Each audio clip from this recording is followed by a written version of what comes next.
bem, bom dia. Então hoje nós vamos dar continuidade à nossa aula de estimação do efeito causal, utilizando ponderação pelo inverso da probabilidade de seleção. Então nós vimos na aula passada que uma das maneiras da gente recuperar a permutabilidade perdida entre os grupos de tratamento e controle é usando alguma forma de correção desse desbalanceamento entre os grupos. Uma das maneiras que a gente vai utilizar para recuperar esse balanceamento, essa permutabilidade, seria ponderar pelo inverso da probabilidade de seleção, ou seja, pelo inverso da probabilidade do indivíduo ter recebido aquele tratamento. Então, aquelas pessoas que terão uma alta probabilidade de receber o tratamento, a gente vai reduzir o peso deles no modelo explicativo. E aqueles que vão ter uma baixa probabilidade de receber o tratamento, a gente vai aumentar o peso deles no modelo explicativo, de tal maneira que, ao final, todo mundo fique com a mesma probabilidade de ter sido selecionado para receber o tratamento. E assim a gente, então, recupere a permutabilidade perdida. Isso equivale a fazer um ajuste para viés de confundimento.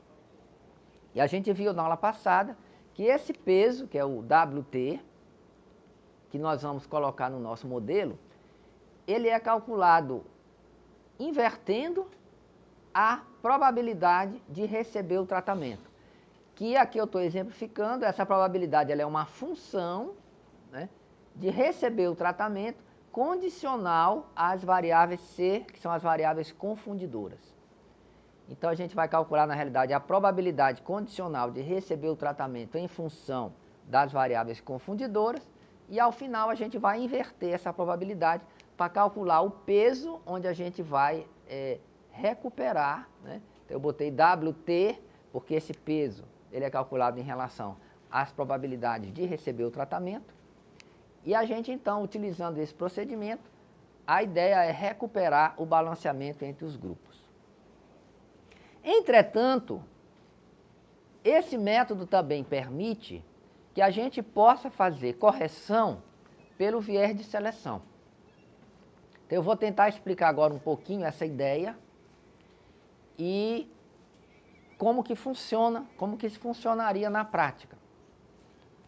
No nosso exercício, em uma das aulas anteriores, aquele exercício teórico, utilizando aquele artigo que eu passei para vocês lerem, a gente viu que às vezes, né, durante um estudo, a gente acaba perdendo uma parte dos indivíduos. Ou quando nós vamos estudar esses indivíduos, a gente só vai conseguir acesso a uma determinada parte desses indivíduos. Então tem uma parte que a gente não vai conseguir acesso. Então isso equivale a fazer um condicionamento por uma variável colisora. Isso a gente já viu bastante, isso vai corresponder à ocorrência de viés de seleção. Mas vamos imaginar uma situação simples. Imaginemos que nós estejamos fazendo um estudo de coorte, onde no tempo 0, por exemplo, nós estudamos 1000 indivíduos, e no tempo 1, alguns anos depois, na hora de fazer esse segmento, nós só conseguimos encontrar 800 indivíduos. Então, no nosso segmento, nós tivemos aí uma perda de 200 pessoas que não participaram do segmento. Como nós temos as variáveis do tempo 0, o que é que nós podemos fazer aqui para corrigir esse viés de seleção? Nós podemos agora calcular a probabilidade dos 1000 indivíduos que eles terão agora de ter participado do tratamento. Então, nós vamos aí criar uma variável, que a gente vai chamar de participação no segmento, né? Participação no tratamento, desculpa, é participação no segmento. Então, nós vamos criar uma variável, que eu chamei aqui de parte, né? Para indicar participação. E a gente vai considerar aqueles 800 que vieram ao segmento. E 0, os 200 que não vieram ao segmento. E nós vamos, então, né? Usualmente utilizando também um modelo logístico, nós vamos calcular as probabilidades dos 1000 indivíduos participarem do tratamento. Como nós temos as variáveis da linha de base do tempo zero, então nós podemos verificar se houve diferença nas taxas de segmento, por exemplo, em relação à classe socioeconômica. Normalmente, nas pesquisas epidemiológicas, a gente tende a ter maior perda nos mais pobres. Eles tendem a comparecer menos aos segmentos dos estudos de coorte. Então, a gente vai perceber que a probabilidade do indivíduo pobre participar do segmento ela é menor do que a probabilidade do indivíduo rico participar do segmento. Então, da mesma maneira que nós vamos ponderar para um desbalanceamento entre os grupos tratado e controle, nós vamos fazer também uma ponderação para rebalancear a nossa amostra em relação a quem veio e quem não veio. Então, isso está ilustrado aqui com o peso que nós vamos calcular em relação à participação no estudo. Então, ele vai ser 1 sobre a probabilidade de participação no estudo em relação às variáveis preditoras da participação. Então, aqui, normalmente, o tratamento, ele geralmente é uma das variáveis preditoras da participação e as demais variáveis preditoras da participação aqui que eu chamei de P. Né? Aqui eu não chamei mais de confundidores, né? Porque aqui na realidade não são confundidores. São variáveis que vão predizer a probabilidade do indivíduo participar do segmento. E geralmente o tratamento é uma delas, então eu individualizei aqui o tratamento.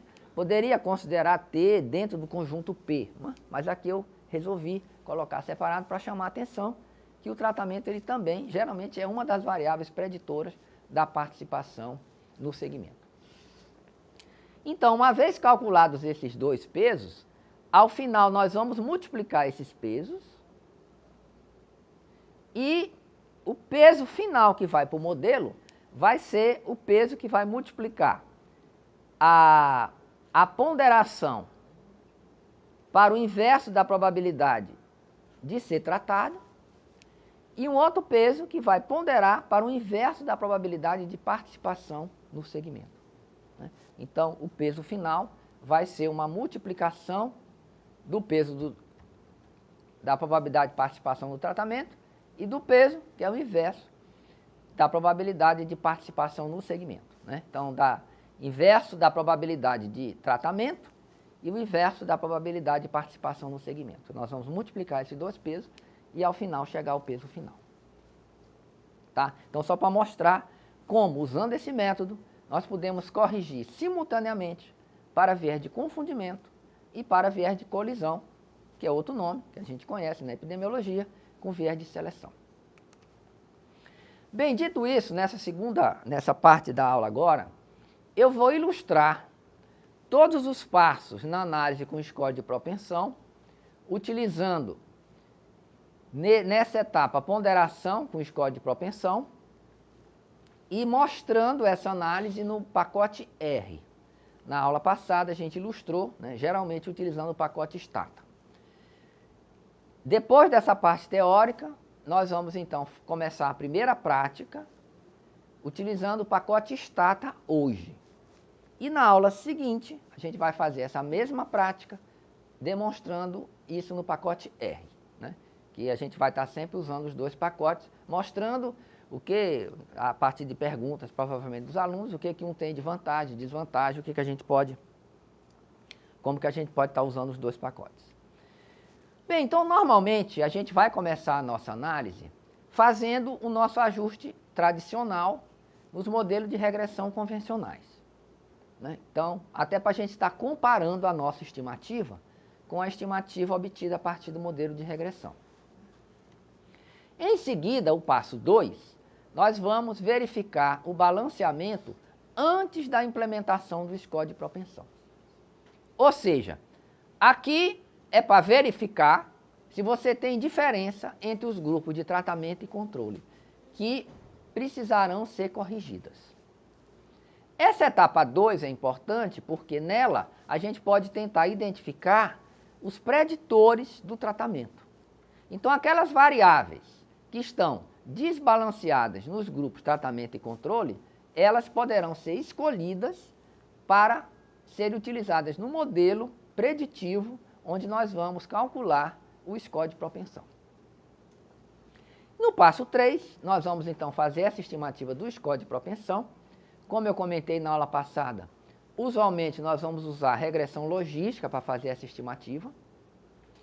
E hoje também eu vou mostrar, né, utilizando o pacote R, que nós também podemos utilizar a chamada modelagem ampliada generalizada, que a abreviatura em inglês é GBM, que significa Generalized Boosted Modeling, que é um tipo de procedimento que utiliza a aprendizagem de máquinas, né? Então, vamos detalhar como é que a gente faz isso. E hoje é um método mais sofisticado, um pouco mais adequado do que a regressão logística, para a gente estimar o score de propensão. Então eu vou mostrar como é que a gente vai fazer isso.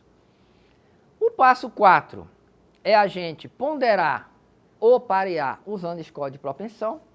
Então na aula de hoje a gente vai, né, continuar demonstrando como que a gente faz isso utilizando ponderação.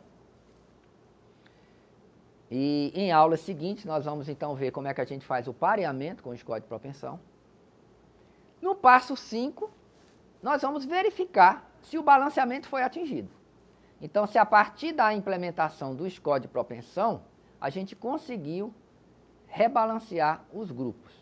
Ou seja, nós recuperamos a permutabilidade perdida. E, finalmente, nós vamos calcular o efeito causal em modelos ponderados ou após, né, na amostra pareada, depois que nós realizarmos o pareamento com o score de propensão. Então, na aula de hoje, nós vamos demonstrar como é que a gente faz o cálculo do efeito causal em modelos ponderados pelo score de propensão. Nós vamos usar hoje um banco de dados que está disponível na internet gratuitamente, que é um exemplo que foi publicado há muitos anos atrás pelo Lalonde.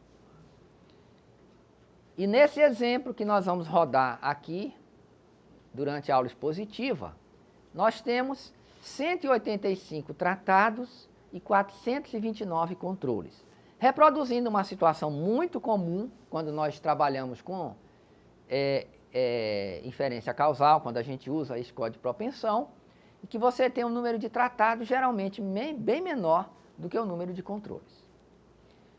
Esse banco de dados ele foi retirado, né, desse estudo aí, que é o National Supported Work Demonstration, e o tratamento foi, na realidade, um programa de retreinamento profissional, e o desfecho foi a renda do indivíduo em 1978. Então, eu acho que o ano base, vamos já checar, foi 1974.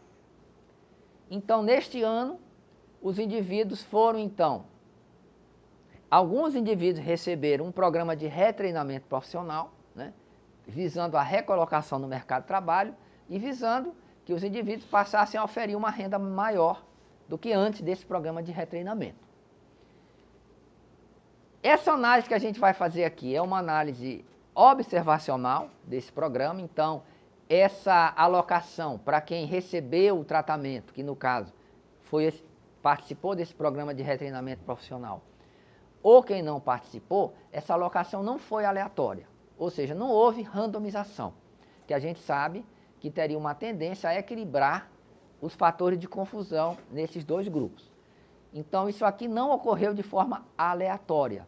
Então, a gente espera, porque é um estudo observacional, que vão haver diferenças entre os grupos tratamento e controle em relação a algumas variáveis. Então, é isso que a gente vai ver aqui, né, na sequência da aula. Não sei se vocês vão conseguir enxergar, mas todo mundo recebeu os slides. Esse é o banco de dados que nós vamos trabalhar, né? Então, a prática que vem a seguir, a gente vai usar esse mesmo banco de dados. Então, eu vou passar rapidamente aqui pelas principais variáveis para a gente poder compreender o que a gente vai estar fazendo, né? Então, a primeira variável do banco é a variável treat, que ela é codificada em 1, se o indivíduo participou do programa de retreinamento, e 0, se ele não participou desse programa de retreinamento profissional. A segunda variável é idade, que está em anos completos. A terceira variável é educação, que está em anos de estudo. A quarta variável é black, então se o indivíduo se autoclassificou, né, como de cor preta, né, pele de cor preta, ou 0 se ele se classificou com outra cor de pele que não a preta. Tem outra variável que é hispânico, então se ele se classificou como imigrante hispânico ou não, né, isso aqui é um banco de dados lá dos Estados Unidos, né. A variável married, né, também é quase autoexplicativa, 1 se o indivíduo era casado e 0 se ele não era casado. Essa outra variável é se a pessoa não tem diploma universitário.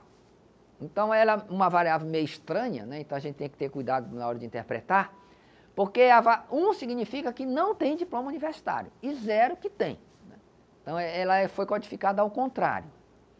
E aí as 3 variáveis subsequentes representam a renda que o indivíduo tinha na linha de base, que é a renda em 74, um ano após o programa de retreinamento, que foi em 75, e ao final do estudo, que foi 4 anos após o início, que é a renda em 1978.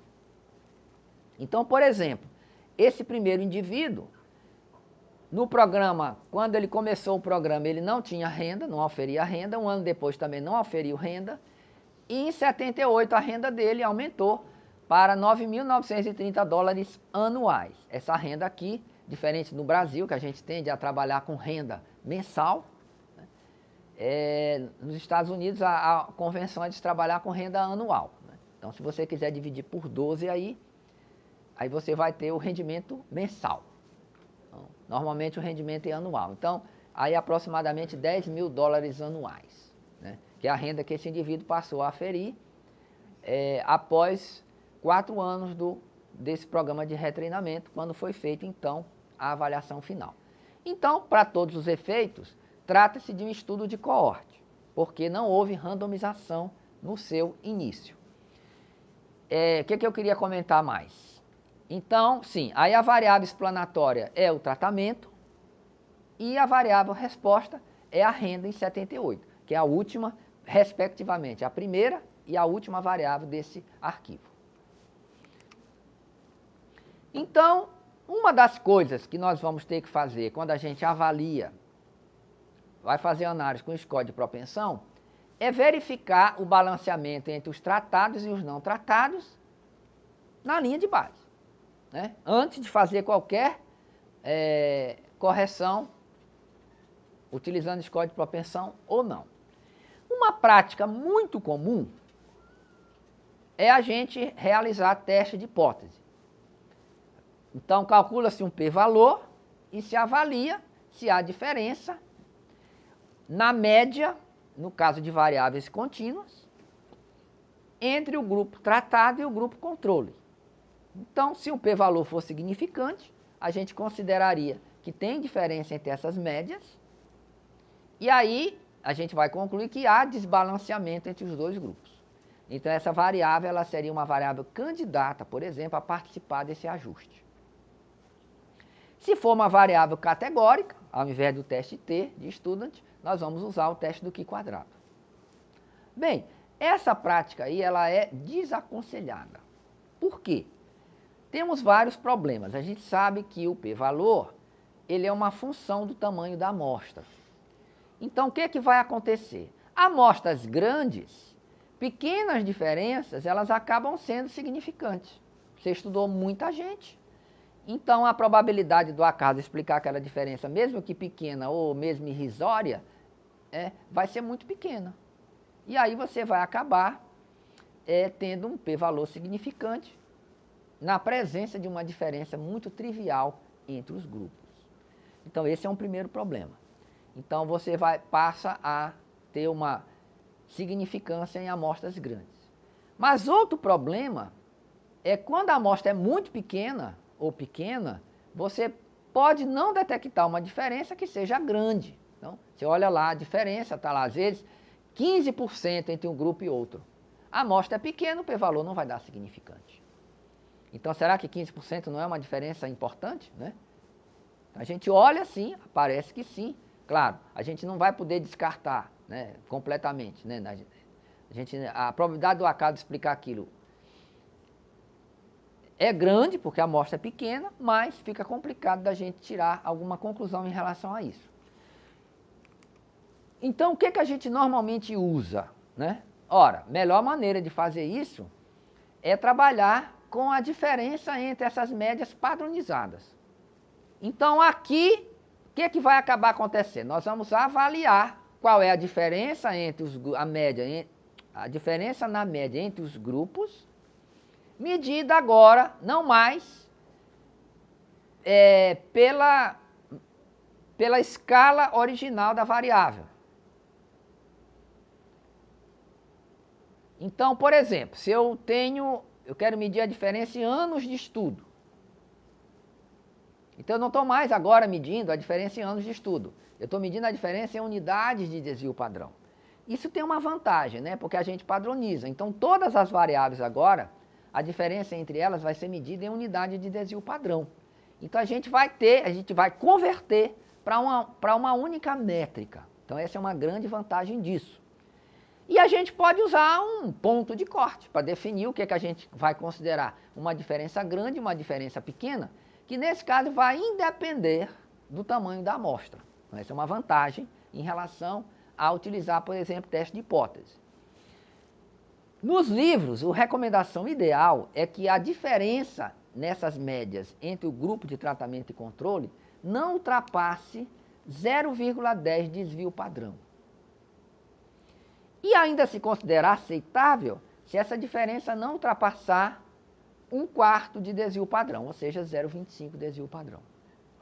Então, nós temos aqui um ponto de corte mais rigoroso, que é 0,10, e um ponto de corte menos rigoroso, que é 0,25. Existem outros métodos também que a gente pode utilizar para verificar diferença entre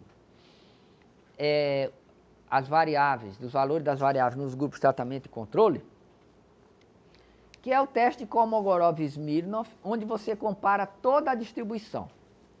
E aqui, novamente, a gente vai utilizar o p-valor, né? Então, temos o mesmo problema que eu já exemplifiquei anteriormente.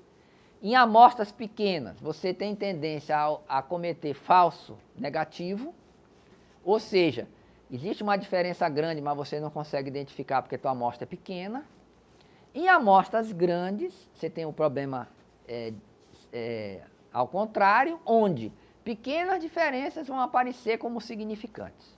E elas podem não ter relevância alguma. Então, esse teste, apesar dele ter a vantagem de, ao invés de comparar só a média, ele vai comparar toda a distribuição da variável, ele tem esse mesmo problema que tem qualquer teste de hipótese. Então, vocês vão ver na literatura alguns livros que ainda recomendam esse tipo de procedimento, que é a utilização de testes estatísticos para verificar balanceamento, mas realmente a melhor recomendação que a gente poderia passar para vocês seria utilizar a diferença absoluta nas médias padronizadas e esquecer aqui a utilização de qualquer teste de hipótese. Então, se basear realmente na diferença entre os grupos de tratamento e controle, medida a partir da diferença entre, né, os valores medidos em unidade de desvio padrão. Bem, uma vez visto isso, né, a pergunta que não quer calar é quais as variáveis que a gente deve incluir no ajuste. Então, nós já discutimos bastante isso quando a gente estudou os DAGs, né, os gráficos acíclicos direcionados, e isso é uma questão ainda não completamente respondida na literatura, mas a gente tem algumas pistas de como fazer isso. E a primeira pergunta que eu faço para vocês é: nós vamos utilizar a significância estatística? Né? Ou nós vamos nos guiar mais pela teoria? Ou nós vamos utilizar uma mistura de teoria com alguma coisa do empírico? Então, o que a gente está aqui no caso já recomendando para vocês, né? Obviamente, nós vamos ter que partir de alguma teoria para a gente identificar provavelmente quais as variáveis que a gente imagina que estejam desbalanceadas entre os grupos e que vão atrapalhar a nossa estimativa de efeito causal. Então, a gente vai partir da teoria. Nós aprendemos aqui um método extremamente interessante para identificar essas variáveis, que é exatamente utilizar os gráficos a ciclos direcionados, né, com o critério da porta de trás, né, para identificar um conjunto mínimo de ajuste para variável de confundimento. Então, nós vimos isso. Acho que essa parte aí, pelo que eu pude ver, ficou bem aprendida pelas pessoas, especialmente usando o programa DAGT, né, que ajuda a automaticamente identificar esses conjuntos mínimos.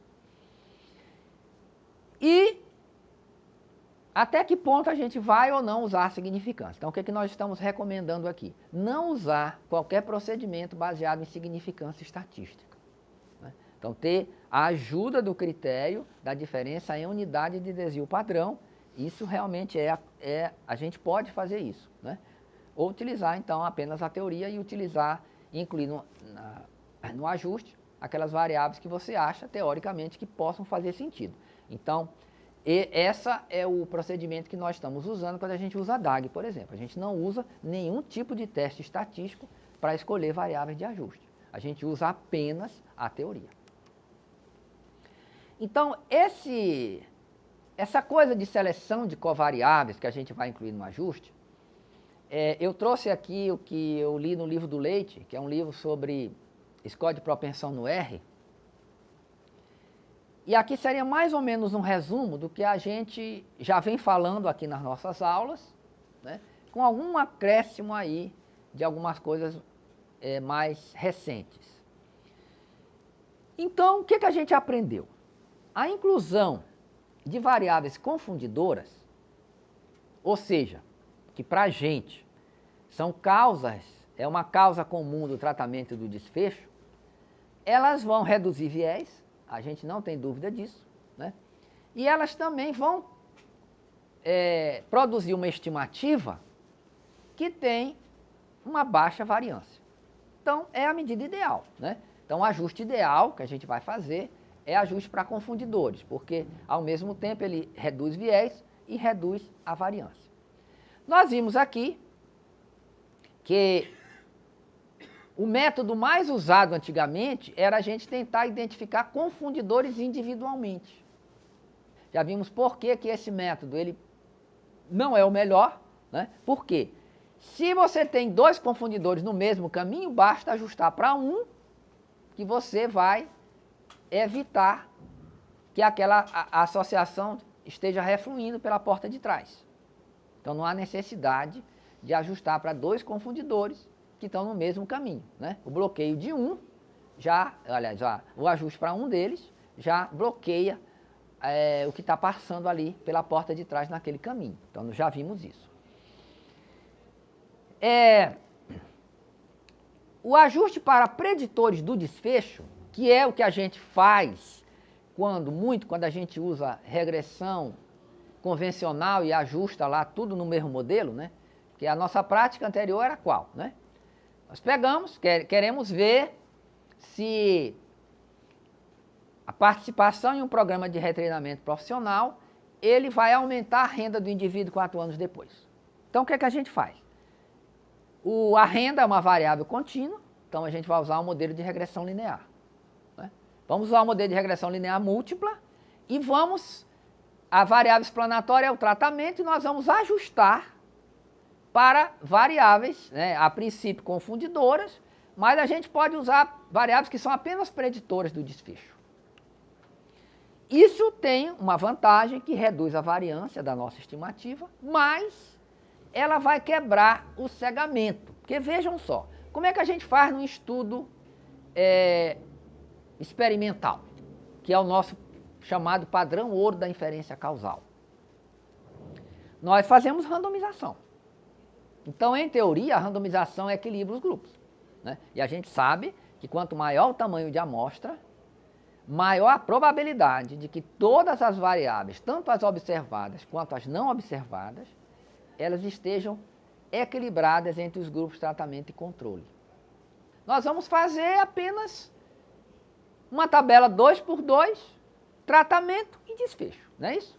Não há nenhuma variável confundidora, a gente vai fazer uma tabela 2x2. Ou seja, nós vamos fazer o cálculo de uma estimativa marginal, né? Não é condicional, porque nós não estamos incluindo nenhuma variável nesse ajuste. Então, fazemos uma estimativa marginal do efeito causal. E, por definição, né, essa estimativa ela é isenta de viés, porque nós randomizamos e não há nenhuma diferença entre os dois grupos, pelo menos aí na nossa expectativa, né, em expectativa, porque a gente viu que é muito complicado, é muito difícil a gente ter um estudo experimental perfeito, né, onde você tem equilíbrio, a amostra grande, onde você não tem a perda de segmento, onde você não tem a contaminação, enfim, todos aqueles pressupostos de um estudo randomizado perfeito que às vezes a gente não encontra na prática. Uma outra recomendação, né, quer dizer, não está errado você incluir preditores do desfecho no ajuste, agora não interfere no viés. Então, se a meta for reduzir viés, não há por que incluir variáveis apenas preditoras do desfecho. Então, por exemplo, se a gente estiver usando, né, DAG, nós não vamos jamais incluir preditores do desfecho. Agora, os autores relatam que a inclusão de preditores do desfecho, apesar de não reduzir o viés, reduz a variância na estimativa do efeito do tratamento. Então, essa seria uma vantagem de usar. Bem, aí vamos ouvir a opinião do Rubin, que é o grande teórico aí do modelo de respostas potenciais. Ele desaconselha completamente o uso de preditores do desfecho no nosso ajuste. Por quê? Porque para ele quebra o cegamento. Quando você faz um estudo randomizado, você não inclui nenhum preditor do desfecho no teu modelo final. Por que você vai incluir aqui no estudo observacional, né? Se na lógica dele, o estudo observacional ele é visto como experimental fracassado que nós temos que consertar, né? Então, nesse conserto, ele não vê nenhum motivo da gente quebrar o cegamento. Porque o que ele prescreve? Ele prescreve que a gente faça estimação em 2 passos. Como? Primeiro, modelo preditivo do tratamento. Você identifica as variáveis preditoras do tratamento, calcula o score de propensão, não é isso? Que a gente tem feito aqui. E no segundo momento, a gente vai, nesse exemplo da aula de hoje, ponderar pelo score de propensão. Não é isso que a gente vai fazer, né? Então, no modelo final, que é o modelo explicativo, nós vamos incluir apenas o tratamento. E na hora da gente escolher as variáveis que vão ser preditoras do tratamento, nós não sabemos se essas variáveis estão associadas com o desfecho. Nós estaríamos cegos para essa associação entre as variáveis preditoras do tratamento com o desfecho, né? Então, isso é o que o Rubin coloca na ideia dele, né? Então, por quê? Porque ele acha que essa associação dos preditores do tratamento com o desfecho, eles podem nos contaminar e de a gente inserir variáveis indevidamente, né? E com a ideia da gente reduzir viés, a gente acaba criando viés, certo? Isso é a ideia do Rubin, né? Como a gente viu quando a gente usa a teoria e a gente usa a DAG, nós expressamente colocamos essas variáveis no nosso modelo. Só que, uma vez definida que elas são preditoras do desfecho, nós não a incluímos no ajuste, né? Então vejam que aí pequenas diferenças no pensamento desses autores, mas ao final, né, fica aí a decisão para vocês, né? Alguns autores recomendam incluir preditores do desfecho com a finalidade de diminuir a variância, mas isso, se quebrar o cegamento, pode, na opinião do Rubin, induzir ao invés de diminuir viés. Uma outra recomendação é escolher confundidores que tenham menor erro de mensuração. Acho que eu já comentei isso aqui. Então, eu tenho lá um conjunto mínimo de ajuste. Aliás, tenho 2 conjuntos mínimos de ajuste, envolvendo diferentes variáveis. Eu posso escolher aquele conjunto mínimo que eu medi melhor, né? E com isso aí eu vou, né, obviamente, diminuir o viés e também chegar a uma estimativa que contenha menor erro de mensuração. Agora, claramente a concordância do que não se deve incluir no ajuste, né? Variáveis que são apenas preditoras do tratamento, certo? Aqui é apenas, certo? Porque se elas forem preditoras do tratamento e do desfecho, elas, no caso, se elas forem causa comum do tratamento e do desfecho, né, elas passarão a ser confundidoras, né? Então entrariam aqui nessa categoria que a gente obrigatoriamente deve incluir. Mediadores, né, já vimos por que não se deve ajustar para mediador. Descendente do tratamento, né, também já vimos por quê, né? O ajuste para descendente do tratamento, ele pode ser simplesmente desnecessário, que a gente sabe, né, pelo pressuposto causal de Markov, que para ser causa, ela tem que ser antecedente, não pode ser descendente. Então não faz sentido ajustar para descendente do tratamento, porque a gente está querendo, nosso raciocínio é causal, né? Então o que vem depois não pode ser causa. Parece um raciocínio extremamente simples. Mas às vezes, esse ajuste pode ser simplesmente desnecessário, né? Ou seja, não aumenta viés, mas o ajuste para descendente do tratamento, em muitos casos, pode abrir viés de colisão. E, obviamente, ninguém vai ajustar para colisores, porque a gente vai sabotar uma interpretação causal. Então, só comentando aqui, o que nós discutimos bastante no curso, né? Que uma das opções, né, talvez a melhor que nós temos hoje, é selecionar as variáveis com apoio de um gráfico acíclico direcionado, utilizando o critério da porta de trás. Uma outra possibilidade, que é a possibilidade que é colocada na obra do Rubin, né, que eu falei que o Rubin não trabalha com DAG, seria escolher, também com base na teoria, as variáveis preditoras do tratamento. E aí a gente vai escolher isso como? A gente pode escolher isso com base na teoria e ver se tem diferença absoluta nas médias padronizadas entre os grupos. Se houver diferença, significa que essa variável vai contribuir com o poder preditivo. E a gente adiciona essa variável no modelo. Então, nessa prática, a gente vai usar mais, nesse exemplo, o método de seleção de covariáveis tal qual ele é proposto pelo Rubin. Então, nós não vamos usar o DAG, nós vamos utilizar uma comparação, né, dessas variáveis entre os dois grupos.